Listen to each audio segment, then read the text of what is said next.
आप लोगों को क्रिकेट क्लास में स्वागत है। इस चैनल को सब्सक्राइब और लाइक करना ना भूलें और बेल आइकन का बटन दबा दें। आज आपको प्रतिलेखन संख्या 15-16 लिखाएंगे 100 के स्पीड में। इसका हार्ड वर्ड का आउटलाइन लिख दिए हैं, इसको 2 बार देख लें। Ready, last ready, start. महोदय, देश की लगभग 3/4 जनसंख्या गांवों में रहती है, जिनकी आय कम होने के साथ साथ शिक्षा, स्वास्थ्य, पेयजल आदि अन्य आवश्यक सुविधाएं भी उन्हें पर्याप्त मात्रा में उपलब्ध नहीं हैं।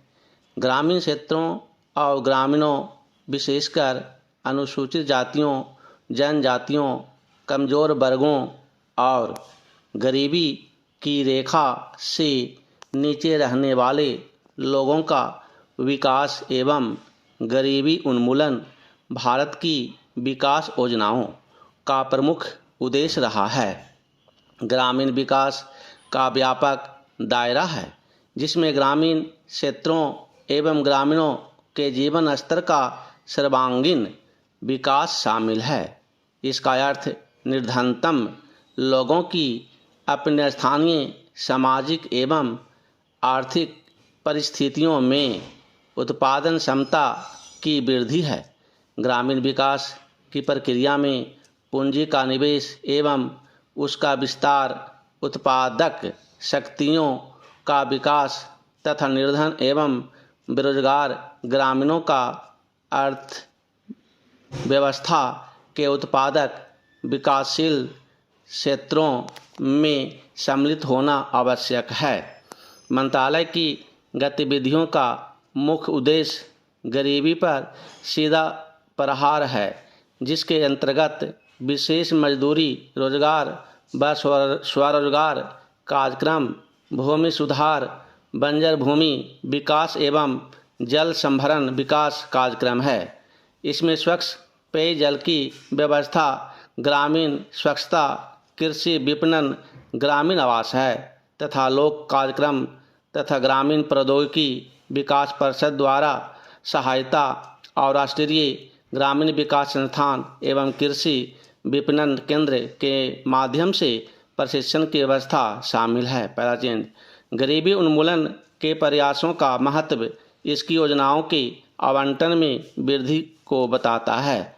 जहां 9वीं योजना में इसका परिव्यय 40,000 करोड़ रुपये था, उसे बढ़ाकर 10वीं योजना में 80,000 करोड़ रुपये कर दिया गया है। इस बढ़े हुए परिव्यय के साथ साथ जैसा कि पंचायती राज संस्थाओं से संबंधित महत्वपूर्ण संविधान अधिनियम 1992 में बताया गया है, लोगों की कार्यक्रमों में बेहतर भागीदारी प्राप्त होगी, जिससे निर्धन ग्रामीणों के जीवन स्तर में सुधार लाने के प्रयास को नई दिशा प्राप्त होगी।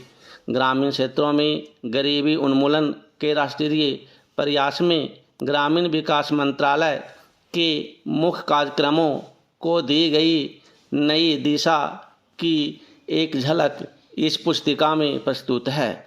ग्रामीण गरीबी की समस्या कम ग्रामीण उत्पादकता और अल्प रोजगार व बेरोजगारी से जुड़ी है।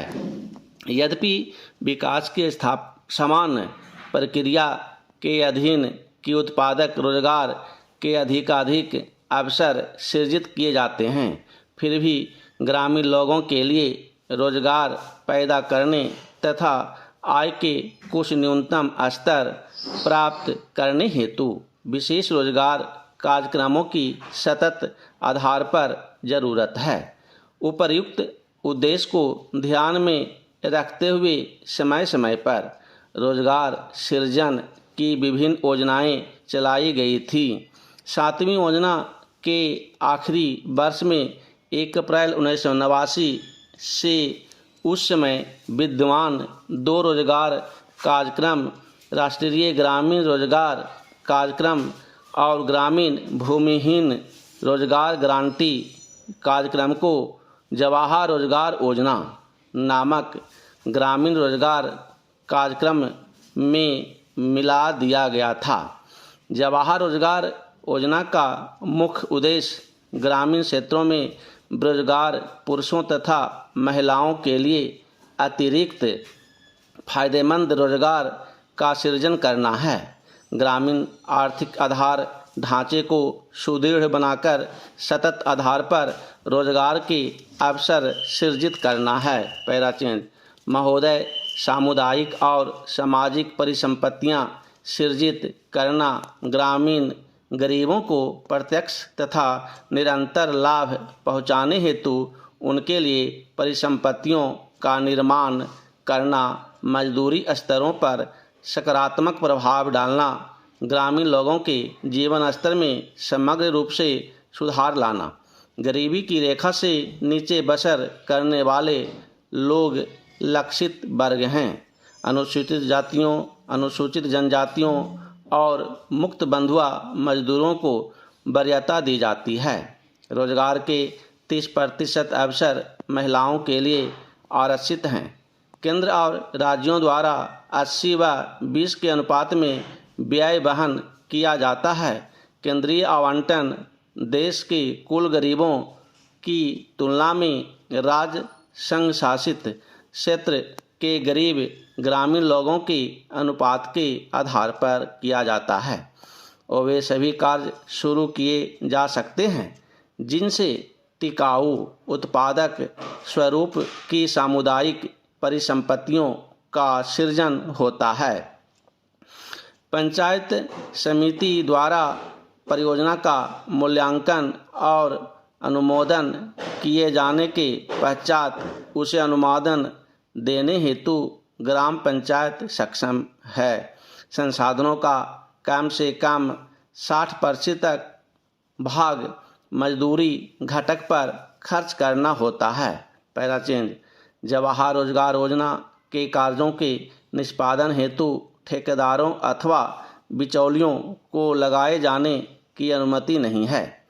मजदूरों को रियायती दरों पर प्रतिदिन 2 किलोग्राम खाद्यान्न दिया जाता है। 1755 पुनर्गठित ब्लॉकों में मजदूरों को दिए जाने वाले खाद्यान्नों का जारी मूल्य प्रति किलोग्राम 50 पैसे कम है। जवाहर रोजगार योजना की समान प्रणाली के अलावा पिछड़ेपन के आधार पर चयन किए गए 120 पिछड़े जिलों में कार्यक्रम को तेज करने के लिए 700 करोड़ रुपये आवंटित किए गए हैं। जवाहर रोजगार योजना की तीसरी पद्धति में विशेष और अभिनव परियोजनाएं प्रारंभ करने का प्रावधान है जिनका उद्देश्य मजदूरों का नगरों में पलायन को रोकना, महिलाओं के लिए रोजगार के अवसर बढ़ाना तथा स्वयंसेवी संगठनों के माध्यम से ऐसे विशेष कार्यक्रम चलाना है जिनका ध्येय जल संभरण विकास, बंजर भूमि का विकास करना हो।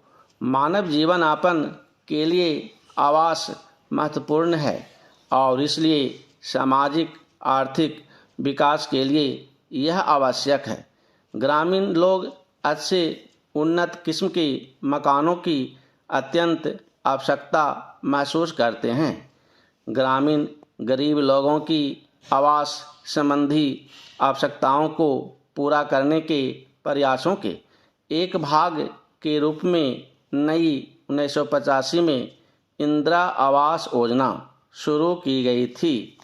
यह कार्यक्रम अब जवाहर रोजगार योजना की उप योजना के रूप में कार्यान्वित किया जा रहा है। इस कार्यक्रम का उद्देश्य गरीबों में निर्धनतम लोगों के लिए निःशुल्क रिहायशी मकानों का निर्माण करना है। ग्रामीण क्षेत्रों में अनुसूचित जातियों, अनुसूचित जनजातियों तथा बंधुआ मजदूरों को वरीयता दी जाती है।